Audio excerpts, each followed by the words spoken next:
आप लोगों को माफ कर देंगे अगर आप ये गांव छोड़कर चली जाएंगी तब। हाँ हाँ क्यों नहीं, इन लोगों को ये गांव तो छोड़कर जाना ही पड़ेगा। दीदी आप इतनी नादान कैसे बन सकती हैं? आप तो मेरे घर की कंडीशन को जानती ही हैं कि मैं कितनी गरीब हूँ और मेरे पास ये जवान बच्ची भी है। मैं इसे कहाँ लेकर जाऊंगी? भैया भैया आप तो मेरे पड़ोस में रहते हैं ना, आप ही इन औरतों को समझाइए ना प्लीज। एक बहन मैं कुछ भी नहीं समझा सकता। ये औरतें बहुत ही ज्यादा मक्कार हैं। जिसे गांव से निकालने की ठान लेती हैं उसे निकाल कर ही बाज आती हैं ये। अरे मैं इन्हें कहाँ से समझाऊं, ये तो मुझे उल्टा समझा देंगी। मुझे माफ करना बहन, मैं तेरे काम नहीं आ सकता। पर प्लीज देखो, आप भी एक माँ हैं और मैं भी एक माँ हूँ, तो आप माँ की फीलिंग को क्यों नहीं समझ रही? आपकी भी जवान बच्चियां हैं। अगर आपको गांव से ऐसे कोई निकाले और घर से बेघर करे तो कितना बुरा लगेगा ना। मैं अपनी जवान बच्ची को लेकर कहाँ जाऊंगी? मेरे दर्द को समझो। देख ये तो तुझे पहले सोचना चाहिए था कि तेरे पास एक जवान बच्ची भी है। अरे तूने तो थोड़ी बहुत भी शर्म नहीं की। तूने मेरे घर से बिजली चोरी की है, इसकी सजा तो तुझे मिलकर ही रहेगी। मुझे माफ कर दो, मैं भी ये नहीं चाहती थी कि मैं आपके घर से बिजली चोरी करूं, वो तो मेरी मजबूरी थी। अरे आप तो समझती ही है कि मेरा पति नहीं है। अगर आज मेरी बेटी के पिता होते तो ये आज नौबत ही नहीं आती चोरी करने की। देखो तुम जैसों के ड्रामे में बहुत देख चुकी हूँ, लेकिन बस अब आगे से मैं कोई भी ड्रामा देखना पसंद नहीं करूंगी। क्योंकि अरे तूने मेरे घर से बिजली चोरी की है और बिजली का जब मैं बिल भरती थी तो मेरे पति जी कहते थे अरे कितनी बिजली खर्च करती हो। उनकी डांट हमेशा मैं खाती थी। लेकिन आज मैंने तेरी चोरी पकड़ ली है मटका, लेकिन आज मैं तुझे माफ नहीं करूंगी। अरे मेरा पति कौन सा राजा महाराजा है जो बहुत सारे पैसे कमाता है? हाँ मैंने माना तेरे पति नहीं है, पर मेरे पति भी तो खेती किसानी करते हैं ना। प्लीज दादी अम्मा हमें माफ कर दो, मैं अपनी माँ की तरफ से माफी मांगती हूँ। हम गरीबों पर तरस खाओ, इतना बड़ा जुल्म मत करो हमें गांव से निकाल कर। अरे हम कहाँ जाएंगे? हमारे पास तो किराए तक के पैसे नहीं है। अरे दोनों माँ बेटियों का तो देखो करकैटे जैसा रूप बदल लिया और मगरमच्छ जैसे आंसू बहा रही हैं। ए शांति, इनके मगरमच्छ जैसे आंसू में मत बहकर रह जाना, इन्हें तो गांव से ही निकालो। अरे तेरी माँ तो छोड़नी है तो तू हमारी उम्र का कहाँ से लिहाज करेगी? हम तुझसे कोई एक्सपेक्टेशन रखते ही नहीं है कि तू हमारी इज्जत करेगी, इसलिए तुम्हारा हमारे इस गांव में रहना बिल्कुल भी अच्छा नहीं है। इसलिए तुम्हें ये गांव तो छोड़कर जाना ही होगा। हम नहीं चाहते कि ऐसे चोर हमारे गांव में रहें। माँ मैं ऐसे गली मोहल्लों में नहीं रहना चाहती जो हमारी मजबूरी को भी नहीं समझे। अरे इन्हें हमारी मजबूरी समझनी चाहिए कि हम कितने गरीब लोग हैं। ना ही मेरा कोई भाई है और ना ही मेरे पिता। इन लोगों को तो मेरी मजबूरी समझनी चाहिए थी, हमारी खुशियों का इन्हें ध्यान रखना चाहिए था। अरे पड़ोसी होने के नाते इतना तो फर्ज बनता है ना इनका। पर बेटा हम कहाँ जाएंगे? तू ही बता, कहाँ जाएगी तू? मम्मी हम कहीं भी रह लेंगे, हम जंगल में रात गुजार लेंगे, सड़कों पर गुजार लेंगे, लेकिन मैं ऐसे लोगों के बीच नहीं रहना चाहती जो हमारी इज्जत ही ना करें, हमारी मजबूरी भी नहीं समझते ये लोग। और बेटा मैं तुझे कहाँ लेकर घूमूंगी? आज के जमाने में जवान बच्चियों को लेकर घर से निकलना बहुत खतरनाक हो सकता है। नहीं मम्मी ऐसा कुछ नहीं है। चल बेटा अगर तू इतनी जिद कर ही रही है तो तेरी जिद की खातिर मैं इस घर से निकल जाती हूँ। और हाँ दोबारा यहाँ अपनी शक्ल तक मत दिखाना।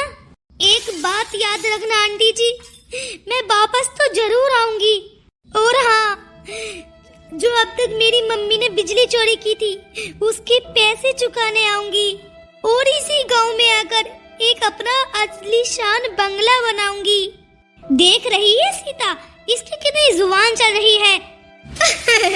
तुम्हारी बातों पर मुझे हंसी आ रही है। तुम्हारे पास इतने पैसे तो है नहीं कि तुम एक गांव से दूसरे गांव तक पहुंच जाओ और मुझसे बोल रही हो कि इसी गांव में आकर बंगला बनाऊंगी। चलो देखते हैं कितना आलीशान बंगला बनाती हो तुम हमारे गांव आकर। और हाँ एक बात याद रखना, बिजली के पैसे तो तुम वापस जरूर करके जाना मेरे, क्योंकि वो मेरे पति की खून पसीने की कमाई है। मैं नहीं चाहती कि वो जाए आप लोगों के लिए। चलो चलते हैं शांति यहाँ से। चलो, ये लोग तो अब जा ही रहे हैं। बेटा, ये तूने क्या कर दिया? क्यों माँ? मैं यहाँ नहीं रहना चाहती। जहाँ मेरी माँ की इज्जत पल भर की ना हो, मैं वहाँ अपनी जिंदगी कैसे गुजार सकती हूँ? अच्छा चल शांत हो जा। चलो माँ, चलते हैं यहाँ से।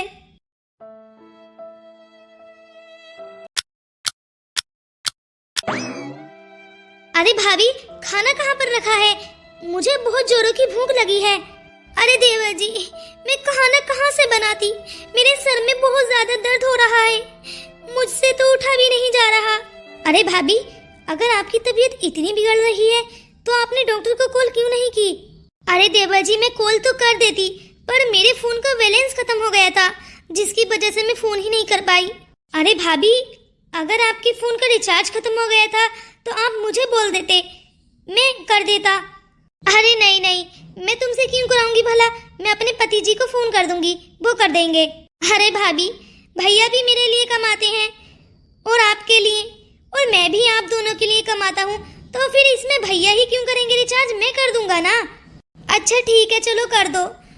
और भाभी, डॉक्टर को कॉल कर दूं? हाँ हाँ, डॉक्टर को भी कॉल कर दो। और हाँ देवर जी, खाना होटल से ले आना आज प्लीज, या फिर ऑर्डर कर दीजिए, क्योंकि मुझे भी भूख लगी है। अच्छा ठीक है, मैं कर दूंगा, आप टेंशन मत कीजिए, आप आराम कीजिए। ठीक है। अरे देवर जी भी कितने सीधे हैं ना, आज तो ऑर्डर होकर खाना आएगा और मेरे फोन का भी रिचार्ज हो गया, और सर की दर्द की दवाइयाँ भी फ्री में मिल जाएंगी डॉक्टर से। चलो, मेरे पति जी का पैसा तो बच ही जाएगा। जो मेरे पति जी मेरे खर्चे के लिए पैसे देंगे ना, मैं उन्हें संभाल कर रख लूंगी। अरे बबीता बेटा, तुझे क्या हो गया? तू अचानक से बेहोश क्यों हो गई? अरे बबीता, उठ ना बेटा। अरे बेटा, तेरी माँ की बूढ़ी हड्डियां है, वो तुझे उठाकर कैसे लेकर जाएगी? उठ बेटा, उठ उठ बेटा, उठ। अरे आंटी जी, क्या हुआ है? अरे आप कौन? अरे आंटी जी, आप घबराइए मत, आप मुझे अपनी प्रॉब्लम बताइए। ये बीच रास्ते में कौन बेहोश हो गया है? आपकी बेटी है क्या? हाँ बेटा, मेरी बेटी ही है ये। तो आंटी जी, इन्हें क्या हुआ है और अचानक बीच रास्ते में इतनी रात को? अरे बेटा, हम गरीबों की तकलीफों को कौन समझेगा? अरे हमें गांव से निकाल दिया गया है चोरी का इल्जाम लगाकर, जबकि वो तो हम गरीबों की मजबूरी थी। पर मैं तुम्हें क्यों बता रही हूँ, तुम कौन से हमारे अपने लगते हो। अरे बिटिया उठ जा, क्यों रास्ते में पड़ी है तू? देख, मैं बूढ़ी हो चुकी हूँ, अब मुझसे तेरा बोझ नहीं उठाया जाएगा। बबीता उठ जा। अरे बबीता उठ, तो तेरा बोझ संभालने की उम्र नहीं है मेरी। अब तो बेटा मैं तुझे किसी और के ही हवाले कर दूंगी। मैं तेरी शादी करा दूंगी। मुझ बूढ़ी के साथ रहकर क्या ही करेगी, क्या पता मैं कब गुजर जाऊं। अरे आंटी जी, मुझे माफ कर दीजिए, दरअसल मुझे मालूम नहीं था कि आप इतनी तकलीफ से गुजर रही हैं। मैंने सोचा पता नहीं क्या हुआ है, अचानक आप बीच रास्ते में खड़ी हैं ना, तो बस। अरे ऐसे रास्ते में सही नहीं है आंटी जी, आपको थोड़ा बुरा लगेगा जरूर, पर आंटी जी मैं इतनी तेजी में जा रहा था, अगर आप मुझे नजर नहीं आती तो क्या पता क्या अनहोनी हो जाती। अरे बेटा, आप जैसे अमीर लोग कहाँ देखते हैं गरीबों को रोड पे पड़े हुए। अरे नहीं नहीं आंटी जी, आप जैसा समझ रही हैं मैं वैसा नहीं हूँ, वो तो बस मेरी भाभी जी की तबीयत बिगड़ी हुई थी, मैं खाना लेने के लिए आया था और उनकी कुछ दवाइयाँ। बेटा बुरा मत मनाइयो, मेरी थोड़ी सी हेल्प कर दो, मेरी बेटी को हॉस्पिटल ले चलो। अरे अब मैं इन्हें हॉस्पिटल लेकर जाऊं और वहाँ भाभी जी की तबीयत बिगड़ी हुई है, पर मैं इन्हें ऐसे भी तो नहीं छोड़ सकता बीच रास्ते में। ठीक है आंटी जी, आप टेंशन मत कीजिए, मैं आप लोगों को हॉस्पिटल छोड़ दूंगा। बेटा तू हम लोगों को ऐसा वैसा मत समझना, हम बहुत शरीफ लोग हैं, वो तो बस मजबूरी में यहाँ आकर पड़ गए हैं, हमारा कोई घर भी तो नहीं है। मैं अपनी जवान बच्ची को लेकर यहाँ रोड पर पड़ी हूँ। अरे नहीं नहीं आंटी जी, आपकी ये मजबूरी ही है, वरना कौन ऐसे लड़की को लेकर रोड पर पड़ा रहेगा। कोई बात नहीं आंटी जी, आप टेंशन मत लीजिए, मैं आपको हॉस्पिटल छोड़ दूंगा। ठीक है बेटा, बेटा मेरी इस बच्ची को उठाकर कार में डाल ले, क्या है ना। अरे आंटी जी आप चिंता क्यों कर रही हैं, आप टेंशन मत लीजिए, आप अपना बैग उठाइए। ठीक है बेटा। अरे आंटी जी आपकी बेटी में तो बड़ा ही वजन है।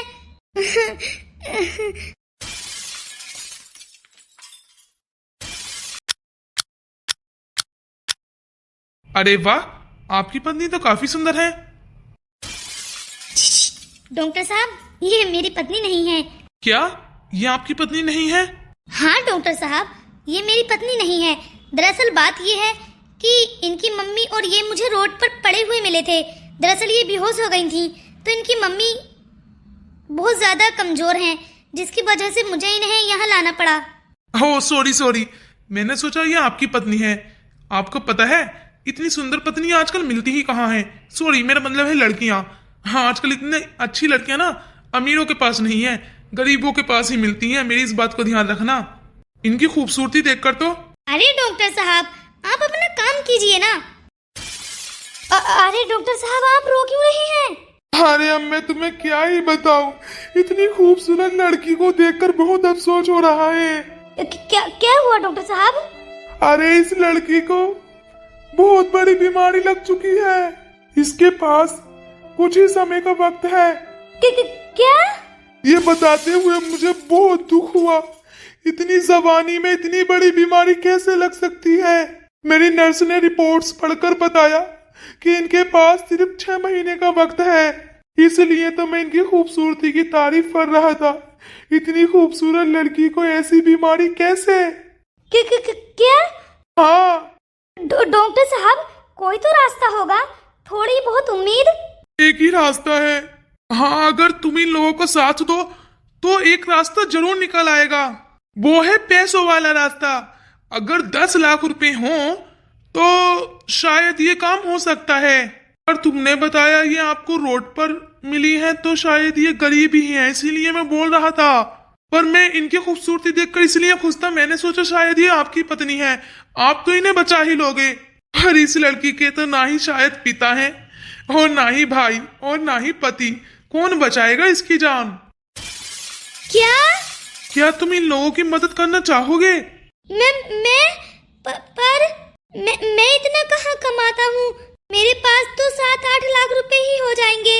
हाँ तो 2-1 लाख रुपए तो ये लोग कर ही लेंगे, तुम वो पैसे जमा कर देना। क्या? लेकिन मुझे नहीं लगता कि इनकी माँ ये बात सुनकर ये सदमा उठा पाएंगी। तो डॉक्टर साहब ये सब कैसे होगा? एक ही रास्ता है, अगर तुम इससे शादी कर लो तो इनकी मम्मी को तुम्हारे ऊपर पूरा भरोसा रहेगा। फिर तुम इनसे शादी करने के बाद बाकी के पैसे भी इकट्ठे कर पाओगे। देखो मुझे पता है तुम बहुत अमीर हो, और वैसे भी इस लड़की के पास खूबसूरती की बहुत दौलत है, तो आप दोनों तो टक्कर के हुए ना। तो शादी में क्या जाता है? अगर तुमने शादी नहीं की और मैं इनका इलाज हॉस्पिटल में रहकर या फिर कहीं बाहर भी जाना पड़ सकता है तो कैसे करूंगा?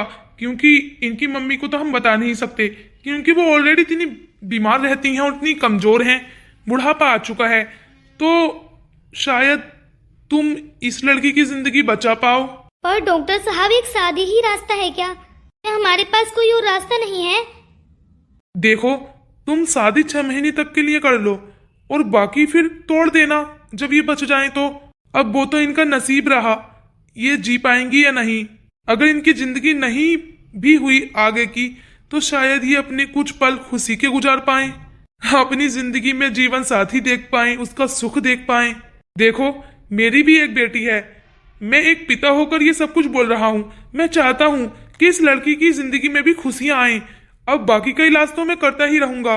डॉक्टर साहब पर मैं कैसे? देखो सोच समझ कर बता देना।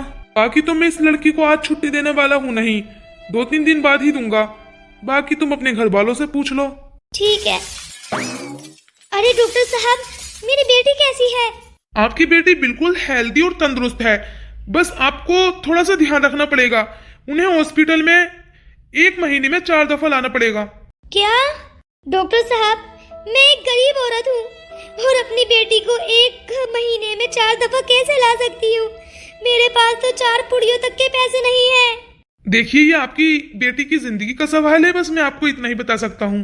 क्या आप अपनी बेटी की शादी नहीं कर रही?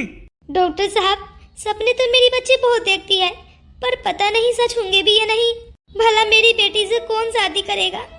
आज के जमाने में तो दहेज इतना चल रहा है कि मेरी तो एक आप चिंता मत कीजिए। आपकी बच्ची के लिए अगर मैं लड़का बताऊं तो क्या आप राजी होंगी? अरे डॉक्टर साहब, आज के जमाने में कहाँ कोई फ्री में शादी कर रहा है। मैं कोई ना कोई काम निकाल कर ढूंढ कर उसे करूंगी, पैसे कमाऊंगी, फिर अपनी बच्ची की शादी करूंगी। अच्छा, तो आप फ्री में अपनी बेटी का इलाज नहीं कराना चाहती? तो आप फ्री में लेकर आएंगी ना? क्या आप मेरी बेटी को फ्री में दवाइयाँ दोगे?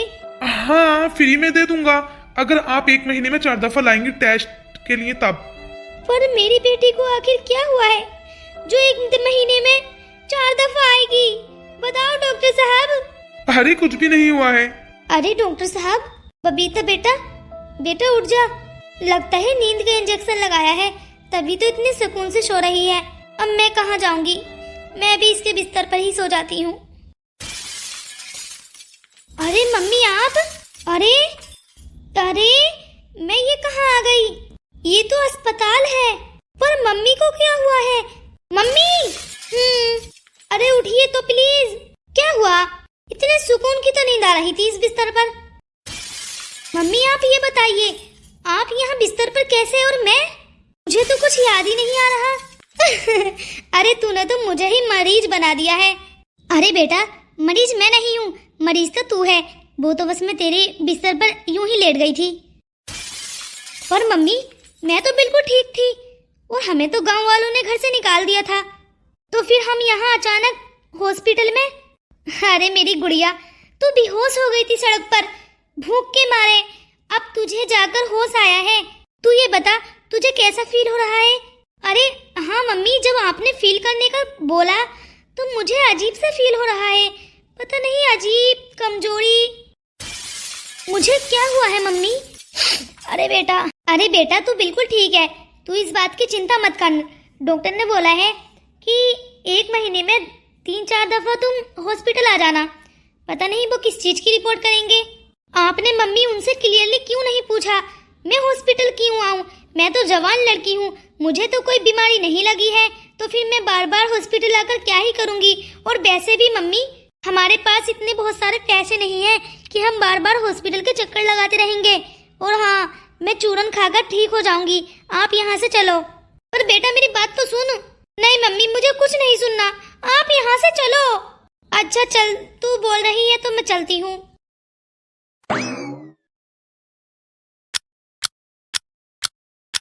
मुझे तो इस डॉक्टर का कुछ समझ नहीं आ रहा।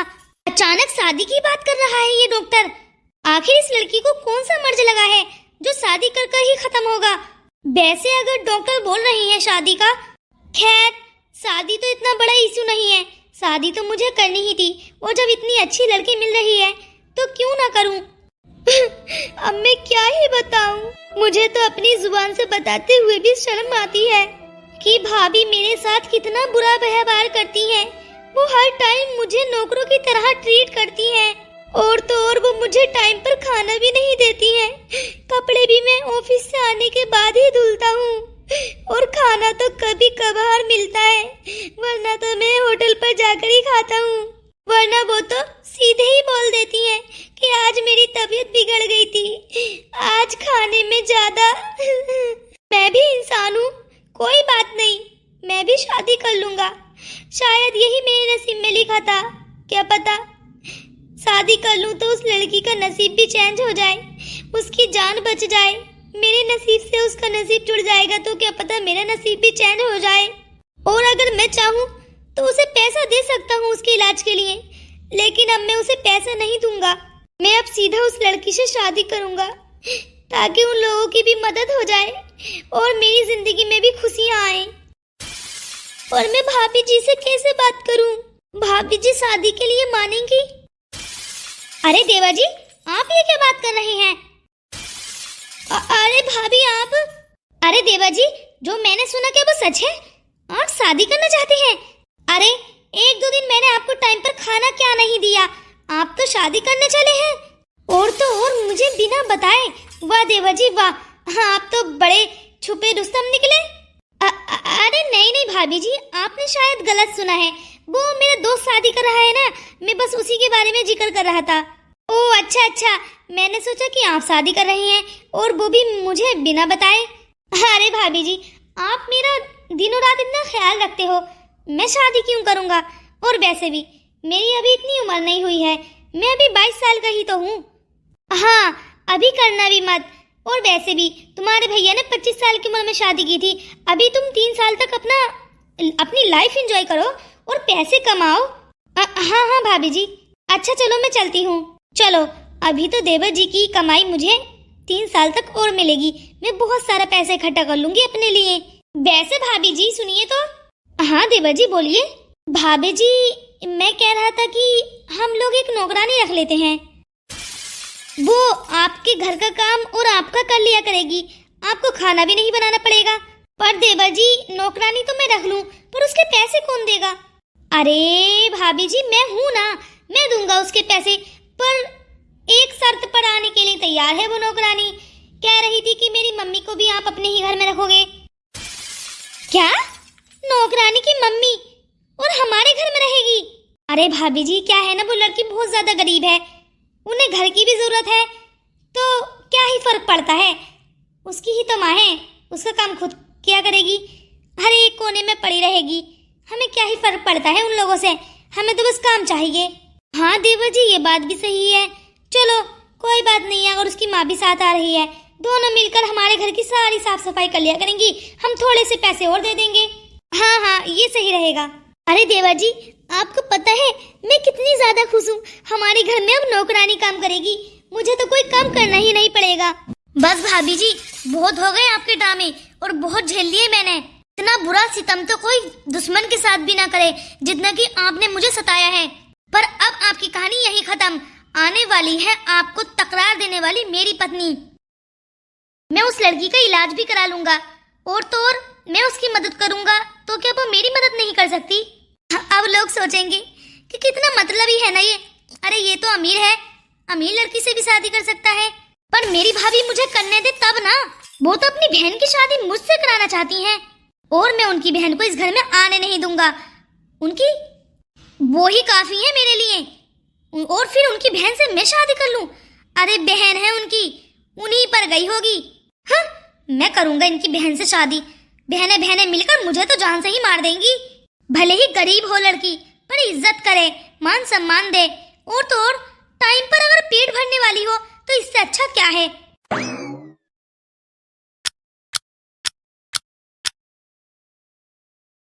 हेलो आंटी जी। अरे बेटा तुम? जी आंटी जी मैं। आंटी जी आप यहाँ? अरे बेटा, मैं यहाँ नहीं रहूंगी तो और कहाँ रहूंगी। देख, हमने अपना घर इस नीम के पेड़ के नीचे बना लिया है। हम रात को यहीं सो जाया करेंगे।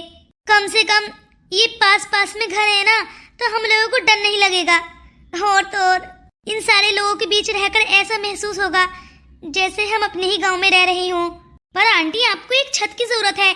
आपके पास आपकी एक जवान लड़की है, आप ऐसे खुले में कैसे सो सकती हैं?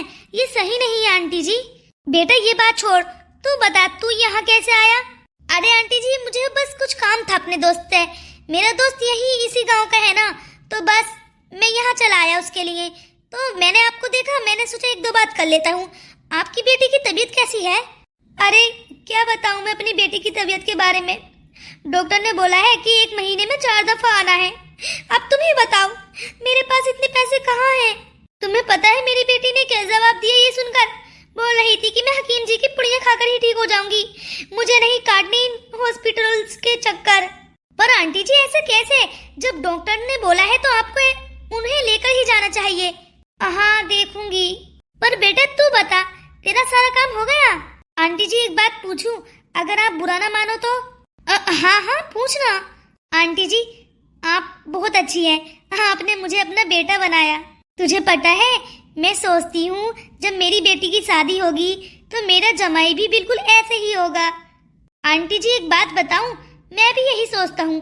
मेरी तो माँ है नहीं, मैं सोचता हूँ काश मेरी जल्दी शादी हो जाए और मुझे सास के रूप में माँ मिले। अरे बेटा ये तो बहुत ही अच्छी बात है, पर बेटा तू शादी कब कर रहा है? रिश्ता तो हो गया होगा तेरा पक्का। आंटी जी रिश्ते के लिए ही तो घूम रहा हूँ। क्या रिश्ते के लिए घूम रहा है?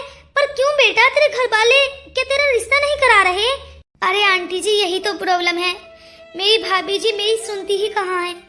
वो तो बोल रही है कि 3 साल बाद करना, ताकि उन्हें मेरी कमाई खाने को मिले। मैं जो कमाता हूँ उन्हें ही देता हूँ ना, तो वो क्यों चाहेंगी कि मेरी जल्दी शादी हो? फिर तो सारा हक मेरी पत्नी का होगा मुझ पर, तो उन्हें कहाँ कुछ मिलेगा। अरे बेटा तेरी लाइफ में इतना कुछ चल रहा है, मैं सोचती हूँ कि हम गरीब लोग ही तड़पते फिरते हैं, पर तुम्हें तो तुम्हारे ही घर में इतना बुरा अत्याचार। हाँ आंटी जी तुम्हें पता है, मैं सोच रहा था सही समय मिलते ही मैं किसी न किसी लड़की से शादी कर लूंगा, क्योंकि मेरी भाभी जी तो मेरी शादी कराएंगे ही नहीं, बल्कि वो तो मुझे खाना तक नहीं देती। और तो और मैं ऑफिस जाता हूँ, ना ही तो खाना, ना ही लंच, ना ही ब्रेकफास्ट, कुछ नहीं। बहाना बनाती है हमेशा अपनी तबीयत बिगड़ने का, और मुझ मासूम को वो हमेशा भूखा रखती है। तभी तो मेरी फिटनेस तो देखिए। मैं सोच रहा था कि मेरी जल्दी शादी हो जाए, बहरहाल किसी भी लड़की से हो, कम से कम वो अपने पति का तो ध्यान रखेगी। हमारा भी एक परिवार होगा, हम भी खुश रहेंगे जैसे मेरे भैया भाभी रहते हैं। वो अपनी लाइफ में बहुत खुश हैं, उनका पूरा परिवार मुकम्मल है, पर मैं अकेला ऐसे ही फिरता रहता हूँ। अरे बेटा मुझे तो तेरी भाभी पर गुस्सा आ रहा है, वो तेरे साथ ऐसा कैसे कर सकती है? अरे बेटा शादी का हक तो तेरा भी है, और वो ये चाहती है कि तू कमाकर उन्हें ही देता रहे। अरे आंटी जी वो ये चाहती है कि मैं उनकी बहन से शादी करूं, पर मुझे नहीं चाहिए उनकी बहन का साथ। वो भी अपनी बहन की तरह डायन निकलेगी, जो ना ही तो किसी की फिक्र करती हो और ना ही किसी की देखभाल। अरे बेटा तू उसकी बहन से बिल्कुल भी शादी मत करना। देख तेरे नसीब में जो लिखी होगी ना वो तुझे मिल जाएगी। और हाँ बेटा लड़की अच्छी हो या ना हो देखने में, लड़की के संस्कार अच्छे होने चाहिए, भले ही गरीब हो या अमीर। वो तुम्हारी इज्जत करे, तुम्हारी फिक्र करे, तुम्हारे अच्छे बुरे में तुम्हारा साथ दे, इससे अच्छा तो बेटा कुछ होता ही नहीं है। पर आंटी जी मुझे कहाँ मिलेगी ऐसी लड़की? बेटा देख मैं तो गरीब हूँ, मैं तो किसी को जानती भी नहीं। मम्मी आप अभी तक यहाँ खड़े होकर बातें कर रही हैं, मैं कब से घर ढूंढने की कोशिश कर रही हूँ। मम्मी बुरा ना मानो तो एक बात बोलूं? हाँ बेटा बोल। मम्मी जी आप बुरा ना माने तो एक बात बोलूं, मैंने छोटा सा घर ढूंढ लिया है। क्या बेटा कहाँ ढूंढ लिया तूने? अरे मम्मी जी हम जंगल से लकड़ियाँ लेकर आएंगे, और थोड़ी सी वो घास फूस जो होती है ना, उसे रस्सियों से बांधकर लकड़ियाँ खड़ी करने के बाद हम ऊपर से डाल देंगे, हमारा छप्पर बनकर तैयार हो जाएगा। हमें किसी के घर की क्या ही जरूरत है।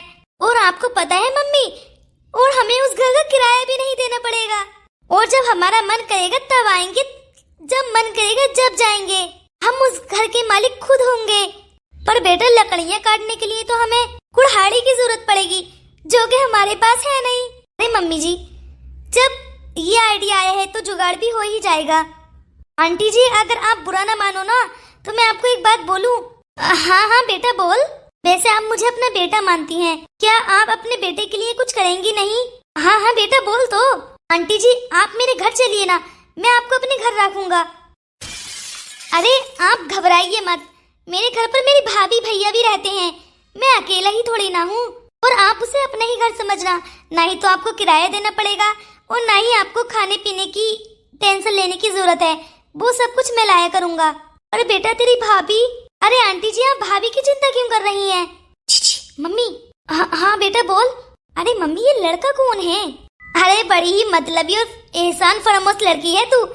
ये लड़का वही है, जब तू रोड पर बेहोश हो गई थी ना, तुझे ही इसने हॉस्पिटल पहुंचाया था उठाकर। इतनी भारी थी ना तू।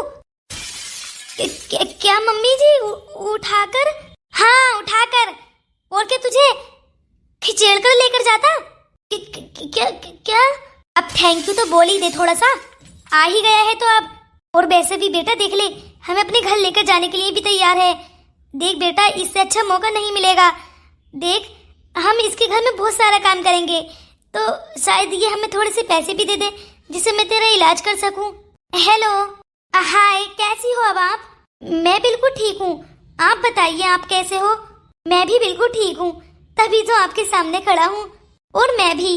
देखो, बुरा मत मानना, जो मेरे मन में होता है ना, मेरी जुबान पर आ ही जाता है, और मैं कोई भी बात अपने मन में नहीं रखती। हाँ हाँ बोलो।